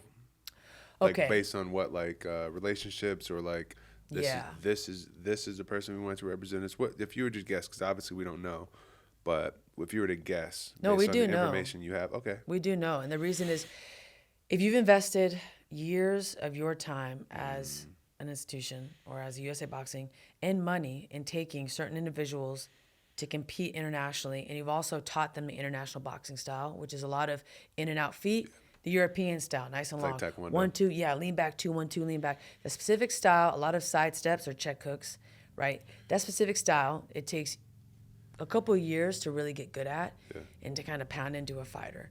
So their thought process was, we have these people that have been doing this style, that have been on this team for so many years. We've invested all this time, energy, and money and effort into these folks. It only makes sense to send them and to get those people to be the ones to go internationally. That's what they wanted to do. It was a comfort-based decision of like, we know them, we've been around them. They have also been on the international circuit. Everybody internationally has already seen them compete. So now these judges, referees, whoever overseas, they have a familiar face in Yeah. front of them versus somebody that won nationals that beat them who they'd never seen before. Just running through everybody. So Right. I think obviously we know that's not the way it's supposed to work, and that's Yeah. not the promise to the people who are competing in USA Boxing. I will say, and I think it's important to say, like, I think with situations like, I don't know, right? Yeah. I think I've had my frustrations with the way it works at the lower levels, just like bringing my fighters to fights. But at the same time, like, I know personally some really good people at USA Boxing, people I think have great intentions, Yeah. right? And I've only met them recently. And I know that they're good seeds, but it's a big organization. It's a long organization. It's been around. It's been the only one for a long time. And the organizations have people that are doing the right thing and some people who are trying to do the right thing the wrong way. Yeah. And it happens. And you just never know both sides of the story. But it's obvious that, like, if you're winning, you're supposed to advance, right? Somehow they got missed. Would you be willing to, if given the opportunity to be a part of making sure that the promise to the fighters is cleaned up a little bit? Would you be a part of that? Absolutely. You would be willing to? I've been the one person, at least that I see, that has been very vocal and has tried to speak up and speak out against this corrupt process. Yeah. And I've done my due diligence to actually file legitimate complaints to the USOPC, the Ethics and Compliance section, and to give them documentation, give them proof, give them an actual package of information that they could use to then do an investigation, which they did. And they found that, well, there's nothing wrong. We have no issues with the selection process, which, again, that's not my decision. I don't get to decide what selection process is appropriate, but we're the only sport, individual sport, compared to look at track, look at wrestling, look at swimming, where you do not have to win the trials or even compete in the trials to be on Team USA to then go to the Olympic Games. Here's my only real final argument with this, and we can keep going if you want, but let's say that this process is in place. Let's say that we decide whether or not to keep this process based off of the performance of these athletes that they took. Let's say that we decide whether or not we're going to keep this process depending on how these people do. Then, okay, let's look at how our team did. Do you know how our team did at the Olympics? I don't remember a lot of gold medals. Of the 13, 8 qualified. So only 8 went to the Olympic Games. Of the 8, we had 1 medal. And of that 1 medal, it was a bronze medal. So of the 13 that Only- went to the Pan Am Games? That went to the Olympic, or that went to the Pan Am Games, correct? Got it. That were on the team Got it. of the 13 Went that to were the Pan selected. Ams, didn't necessarily win the Olympic trials. Maybe some of them did, some of them didn't. But the 13 people that went to the Pan Am Games who were allowed to be on the team, got it. They all competed. We came back with a bronze. Technically, yes, but there's a step you're forgetting. Of the 13 that were selected for Team USA to compete at all the qualifiers. All the 8. Olympic qualifiers. All the Olympic Those qualifiers. are international Olympic qualifiers, Correct. not domestic. Go ahead. 8 of them qualified for the games. And then 1 medaled, and that medal was a bronze medal. Got it. So when you look at the math, when you look at the statistics, the overall performance of our team as a whole was terrible. How many of those 13 people that qualified to go to the world qualifiers for the Olympics? I'm saying that because that helps me categorize it, because the Olympic trials are for the United States. Yeah.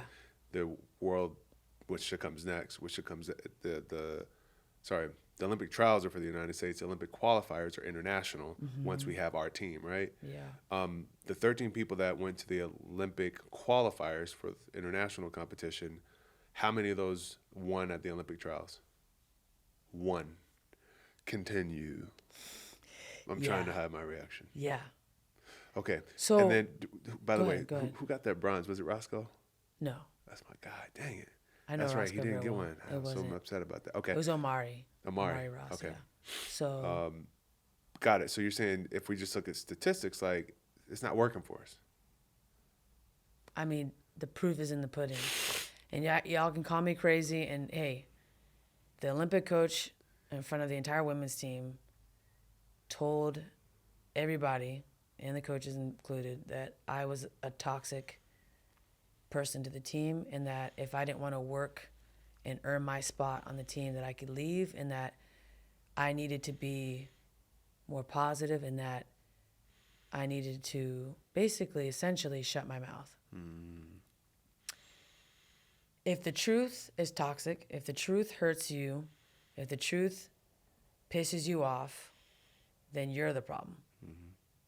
You're the issue. And the truth is that this process and the selection process of Team USA did not work. The plan didn't work. Now, people can make all sorts of excuses. Oh, everyone hates Team USA. Everybody hates Team USA at the international level. We never get decisions. We always get robbed. Yeah, they want to rob the Americans. Of course, okay, that's fine. You can go. say that. Yeah. But at the end of the day, we have to look at what's objective. And what's objective is medal counts. What's objective is champions. Do we have champions? Do we have medals? Did we bring back the hardware? And we didn't. And we actually didn't really do that in the 2020 Olympics. It's been a long time. It's been a long time. You know, So- at some point, I'd love to have you back when you have time just to talk about, if you can script it, what does U.S. amateur boxing look like? Because the one thing, the little exposure I've had to USA boxing is just that I think if the right way was presented to them and made easy, I don't know. I feel they probably do it, but I just know, like, big old organizations are just hard to move. It's just, and not for negative, not for good reasons or bad reasons, whatever. Yeah. They just move slow because they're so big. And I have no clue, by the way. I have zero clue. I've never been to Colorado Springs. I've been there, but to the Air Force Academy, I'm not there. I've only brought fighters to local shows. I don't think I've brought them to many tournaments. So I literally have no clue what I'm talking about. But I just, I would love to see a solution brought, a couple examples, and see if there was a positive response. Because sometimes there's probably people, I'm sure, inside the organization that feel the same way you are, that you do. But of course, there's the other stuff that happens. I want to jump real quick before I lose you to, catch me up. Where are we going from 2023? Doesn't work out because of what we just talked about. What do you do? Where are you living? And have you turned pro? Yeah, I had my pro debut September. Yeah. Dang it. I should have been there. It was in Atlanta. It was a private event. So Oh, it would've okay, been- man. That's why I didn't I didn't register. But talk me through, so when you decided to turn pro, and how's that going? Then before you go, I really want to talk about a little bit of how you train for the young fighters who are listening, how you get yourself prepared. For sure. But talk me through your career and kind of what's next from here. Yeah, so... Now that I know I'm talking to someone who potentially could have had a gold medal around their neck. Yeah, man. I will say, though, the amount of people that were like, oh, you won the trials, you're going to Olympics? The amount of times I heard that, I had to, like, explain to them. It's just, like, not fun. But... it's hard explaining boxing in general to people. And explaining this but I'm is sure like, that one was oh my bizarre. God, it was a nightmare. Yeah. But like, yeah, I know the track athletes, when they win, They go. but I know. Same with wrestling, and it's just different. boxing's a little strange, but yeah. So January, got done with camp, and decided, it's time to January 2020. 24. It's time to turn. Yeah, because I actually got told, I was like, yeah, you didn't do well enough at camp to make it on the team to be, a potential alternate or anything. We didn't Got it. grade So, enough, high enough. So it was a you way to can't be get an me out of alternate. there. You can't be an Couldn't alternate be, either. yeah, couldn't be an alternate either. So they're just like, get out. I was like, fine, I'm ready to go away. I don't actually mind this. So January, February-ish, I start thinking about my pro career, where I want to live, where I want to go, because I love Miami. My Cuban roots are there a lot. My mother, moved there from Cuba like in the 60s, and I have a lot of cousins and families, aunts and uncles there. But I knew, the boxing scene is not great. Yeah. It's not great. So I knew, I need to go in somewhere where boxing's it. And I had spent a lot of time training and doing camps in New York. That's where my Marine boxing coach was, Coach Higgins. But I felt like, maybe I need to go check out the LA boxing scene. And I did. And I came, and there was, I kid you not, I came and sparred. There was like 5 girls all in the same. LA has great sparring. Oh, great sparring. I was like, Opportunities. this is insane. I'm just coming to visit to check out the boxing scene. I have like 5 women I'm able to spar with, all different This is backgrounds. like summer 2024-ish, somewhere. No, this is February. This is Early, like right right after. away. It's early. And once I got kind of a feel and I got to see the atmosphere and how many gyms and opportunities there were, and also realizing that LA is only a few hours from Vegas, which I consider like the mecca of boxing, Yeah, it combat is. sports.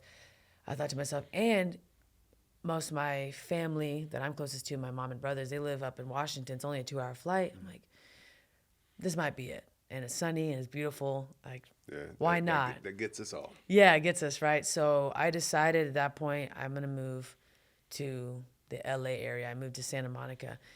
And in end of April, early May, I packed my stuff in one mom car, Santa Fe Sport Hyundai, and I drove all the way from Miami all the way to LA. Yeah. That's up the panhandle. Yeah, And then, it was rough. It was a rough drive. It was fun though because I made stops along the way. I visited a lot of friends. I trained in a lot of different gyms. I trained in Texas. I trained in did you stop in H-Town?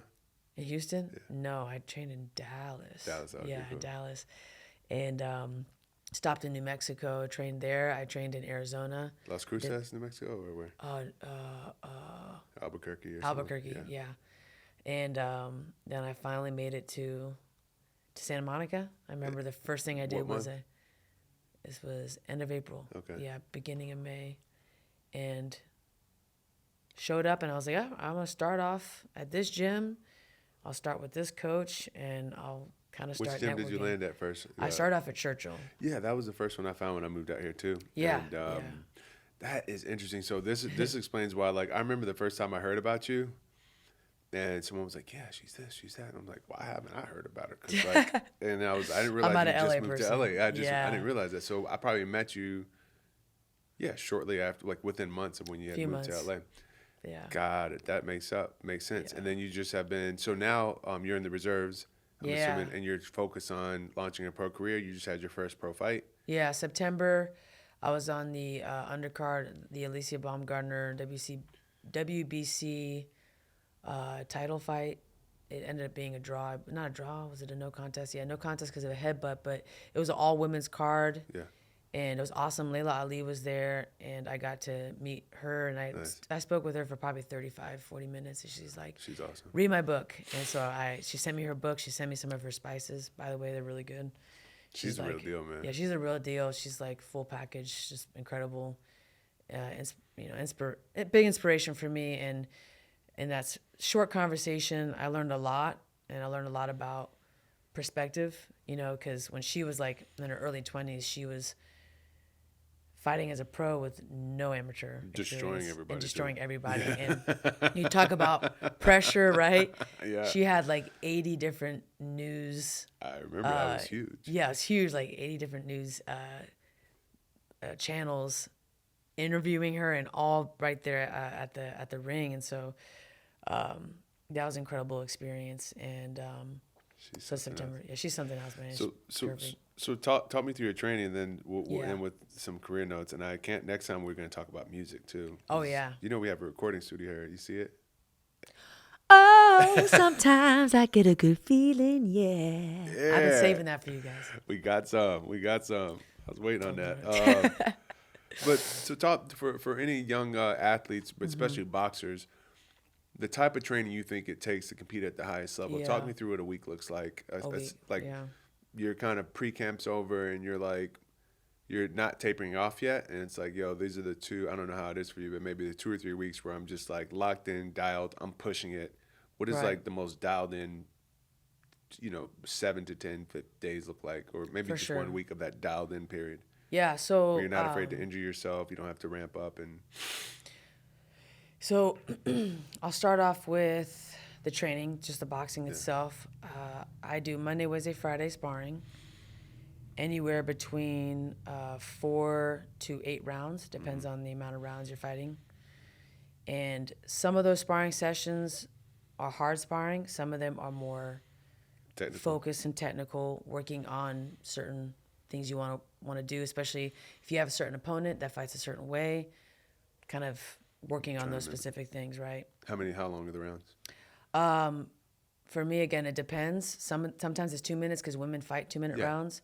Sometimes they're 3 minutes. If they're more technical, usually 3 minutes. Cool. 2 to 3. For a guy, obviously 3-minute rounds. Monday, Wednesday, Friday. And then the training on Tuesday, Thursday, Saturdays. Some days they are more technical, bag work and pad work, where we're working on really specific things. For example, the jab. Because a lot of times people don't know how to throw their jab. We've seen that where it's like, oh my God, right? So sometimes the training is more technical. Other times it's more bag and conditioning type. Drilling and conditioning. Where it's like 30 seconds on, 30 seconds relax, 30 seconds hard, 30 seconds relax. Other times it's on the go, 2 to 3 punches as hard as you can, back to normal pace. So you hear the whistle, do, 3 body shots, moving on the bag. Explosive type conditioning workouts. That can be anywhere between 6 to 8 rounds. Just depends, again, on Boxing what you're stuff, doing. though? Boxing, Cool. yeah. So that's Tuesday, Thursday, Saturday. Tuesday, Thursday, Saturday. Saturday, that workout is usually going to be more the technical. I would say the harder conditioning type workouts will be Tuesday, Thursday. And then when, again, you're getting closer to a fight, I would say you should be running anywhere between 4 to 5 times a week. 2 of those runs should be interval training / sprints. So I like to either do 100-meter sprints, 200-meter sprints, or 400s. That all depends. 100, 200, or 400-meter. and 400, and that's 2 of those runs are, Yeah, and then 2 are just jogging. 2 are just going to be a longer distance. So let's say Tuesday. So the days that you spar is usually when you do your intervals. Just because the sparring days are shorter. So you do your intervals on That's that when you day. do your intervals. So if you do, let's say Monday, Wednesday, I would say Monday, Wednesday, the days that you do more sprint work. On the days that you're not doing the sprint work, it's going to be a 3 to 5 mile run. One of those is a 3 to 5 mile casual run, not trying to kill it, not trying to go hard. One of those 3 to 5 need to be a tempo run where You're looking at your time. you're looking at your time and you're trying to run between a 21 to 23 minute 3 mile. So if you can get in that range, that's ideal. I ran 24 in boots one time. I just need to say that. In so boots? people don't know I actually used to be an athlete. That's no joke. In boots, that makes a big difference. Now I respect myself for once. Yeah, so the running, I'll go through it again. The running, I like to do Monday, Wednesday interval training. Yeah. So either 100-meter sprints, 200-meter sprints, 400-meter sprints. The big thing with that is on those intervals, you want the rest time to be consistent. You also want the times you're hitting to be consistent. Those times will be based off of what you're able to run your 3 miles in. Say that again. Explain that one more Yeah, time. so your interval time for boxing or run? for the running. Got For it. the running. The interval time, you want it to be consistent. So let's say I'm doing 6 400-meter sprints. I want to hit, for me, I usually try to hit between a minute 20 seconds and a minute 23 seconds. Every time. Every single time. You're watching that. I'm watching that. Now, it's important to not kill it and do a minute 15 on the first one and then do a minute 30 on the rest of the 5. Yeah. You will feel great the first lap, the first 400 meter. You feel like, wow, this is easy. It's when you start getting to the 5th and 6th, that's when your body starts getting a little bit more tired. That's, again, why you want to keep it consistent. window between your interval. You don't want to go too fast. You don't want to go too slow. So in between that, let's say minute 20 to minute 23 seconds, and then your rest time should be the same time that you are running. So for me, I like to keep my rest time around minute 23. So those are equivalent. Rest and the time you're running, rest and work are equivalent. Same concept with the 200 meters, similar. I like to run between a 35 to 38 seconds on the 200s, which is halfway around the track. The rest time, though, should be around 40 seconds. So it's right there, close to that run time versus rest time. Gotcha. And that's 12 times. And then the 100 meters is a little bit different since it's quicker. You're going to do probably around, I would say, 10 to 15 of those 100 meters. And those ones, since it's a shorter distance, I would say not too worried about your time, more so just the rest. Got it. Try not to have longer than a 30-second rest. And then you're doing all of that on this. How much, like what mix of 400s, 200s, and 100s could you do on the same day? So I like to stick to just one interval distance every time. So if I'm doing hundreds, I'm only doing hundreds that day. If I'm doing 400s, that's what you're doing. Some people like the ladders, and you can do that too. You start off 100, then a 200, 400, 800 back down. You can do that too. That's next level though, you know.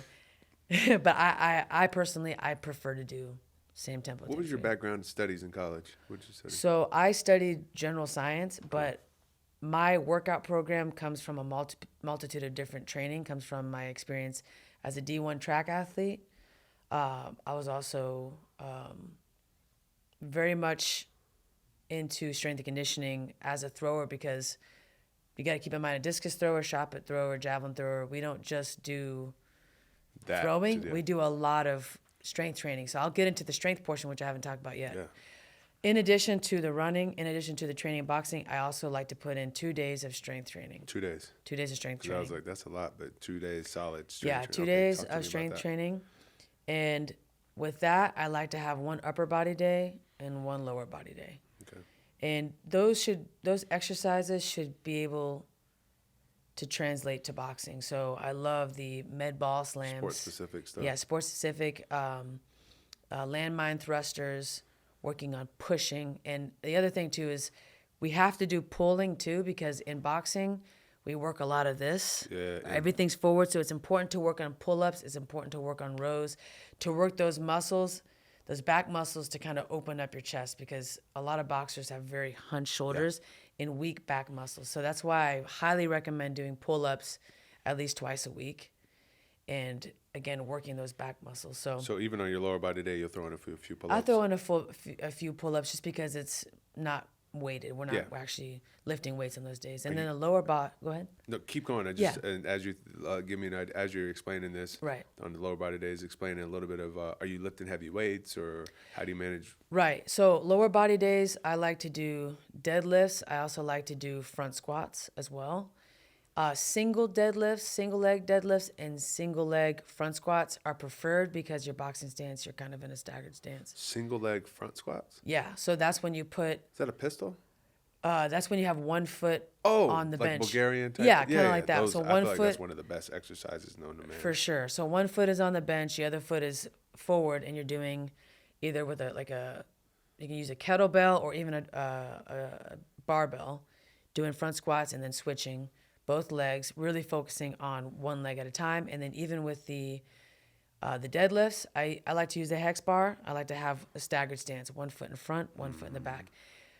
Those can be more explosive too. You can do explode up, 3 seconds down, explode up, 3 seconds down. You can do 4 sets of 8 on each leg. You kind of mix it up, but I like those to be more explosive than I like to just bust out 15 slow. Got it. It's more important to have the explosive.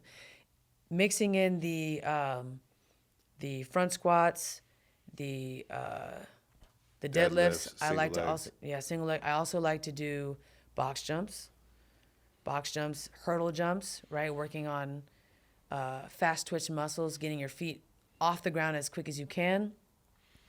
And then in addition to that, there's the ladder drills, footwork drills in general are great as well. So there's a lot. Diet. Diet. Okay. So The last part. diet. For me, I'm big on carbs, heavier carbs in the morning, and then lighter, less carbs at night. So in the morning, I love to do peanut butter, yogurt, banana, berries, kind of mixed in. If I don't do that, I will do these rice cakes. I like rice cakes because they're pretty low in calorie, but they give you some energy. So rice cakes with, again, peanut butter. I sometimes put yogurt on there with a little bit of like slices of banana. For lunch, I personally like to do a big salad with avocado, with hard-boiled eggs, with tuna. The dressing, a balsamic vinegar, something light that's not too caloric. You should kind of stay away from the ranch dressing and try to get a lot of spinach and kale in there, so fuel up the body.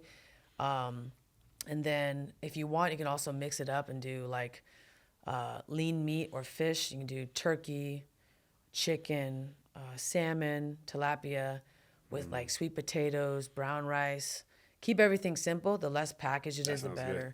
Yeah, and then dinner, I like to keep it light. I like to keep it low carb. Again, maybe a salad similar to lunch. Just try to stay away from like Maybe like a sweet potatoes. potato. Right, yeah. Sweet potato is fine, but I try to stay away. It depends, again, also depends on how close Where you you're are to at. the fight. The closer I got to my fight, the less potatoes and starches I would have at nighttime because trying to cut down. Yeah, tying it up, getting closer to that weight class. But in the beginning part of camp, it's fine to have, sweet potato, rice.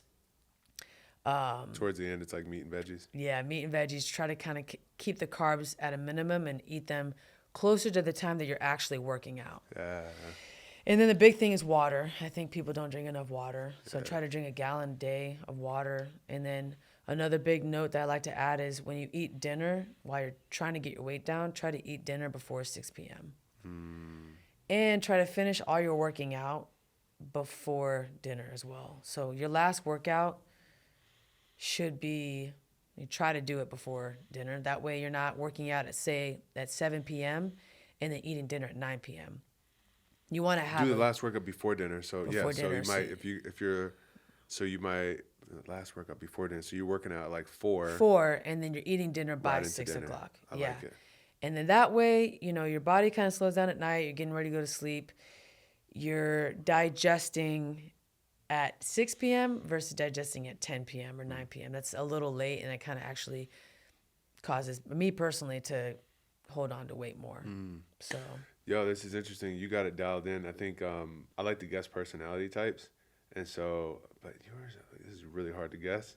I'm all over the place. I'm going to guess, you seem type A. Am I right about that? Yeah, I would say so. All right.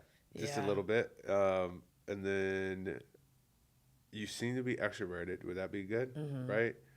And you seem to be intuitive. I don't see you to be.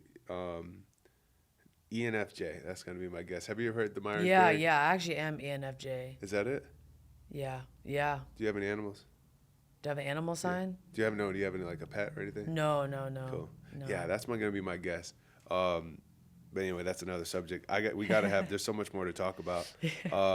But thank you, man. This has been super helpful, and I'm so glad. Thank you for having me. Thank you. No, seriously, I'm so glad we talked about all these things, because I think any boxer actually should be listening to this to just understand your background. We talked about amateur boxing. We talked about how you train. I think to just end off, because I'm really interested in your pro career and how that's going to develop. But who are the people that obviously we don't like to talk about sparring, so we can leave that alone. But who are the people out there that as a professional you're like maybe I'm ready for them now. If not, I'm ready for them in 10 fights. Like, these are the type of people I know I can win against with respect. Like, who are the people like I can compete with her? I can be in the same ring. Well, I fight at 140, and I don't know if you all saw the last big fight, the women's fight. That was Amanda Serrano, Katie Taylor, and that was at 140. Yeah. And I believe within 10 fights that I will be ready. Got it. To get in the ring with them. And I believe you, because we talked about you looking up at those boxers. They said, you should try it. And you're like, no, I'm not ready yet, but I'll be there yet. I'll be there, yeah. And I actually went to that fight in person. You were there? I was there, and I was watching closely. And I've watched them fight before. I was there in New York. I purposely... You're there? I'm there. And I'm there for a reason, because I'm there to take in the moment, to take in the arena, to take in all of the little details and try to picture myself in the ring and ask myself, could I be that person? Could I be in there? And the more you put yourself in the arena and in the position to, you got to do it mentally first. You know, I know everyone's got their thoughts on Conor McGregor, but, you know, when he fought and did that incredible step back knockout with his backhand, he said he pictured it in his head a cajillion billion times before he did it. So if you're not able to picture yourself in those arenas, in those moments, you're never going to be able to actually do it in real life. And then the other thing too is I've also realized that as incredible of a sport this is, it is a sport and is entertainment. And at the end of the day, it is a bunch of people in a giant space all sitting together watching the show, and they're all going to go home, they're going to go to sleep, and they're going to go back to their real life problems. So if we get so fixated on the emotions of being in a championship fight and being in there and, oh my gosh, all the lights are on me, all the cameras are on me, the tension's on me, if we get sucked into that and forget that, I hate to say it, no one really cares. After about a couple of weeks, people move on. If we can change the narrative a little bit, I think it puts less pressure on us. The internal narrative. Than the internal narrative. I'm in here competing another day in the gym type thing? Or? Right. Of course, there's a lot Yeah. at stake. There's a lot on the line. There's a championship belt. There's all these things, but this is entertainment. This is a moment to, of course, make history and to get your hand raised, but there's wars. There's people dying all around the world. There's violence. There is a potential cyber war ahead of us in the future, and that's coming from a Marine officer that knows a few things that are going on in the world. There's a lot of things that are real going on in the world that people have to go take care of, that people have to deal with every day. And boxing, again, I love it. It's important to me. It is an incredible sport, and it's something that generates futures for people and that has done incredible things for people and has gotten people out of horrible situations. But it is a sport at the end of the day. It's a game. People have their real lives to go deal with at the end of the day. So again, when I went and watched Amanda and Katie fight, that was the mind frame, that was the frame of mind that I was in. I was like, this is going to be me one day.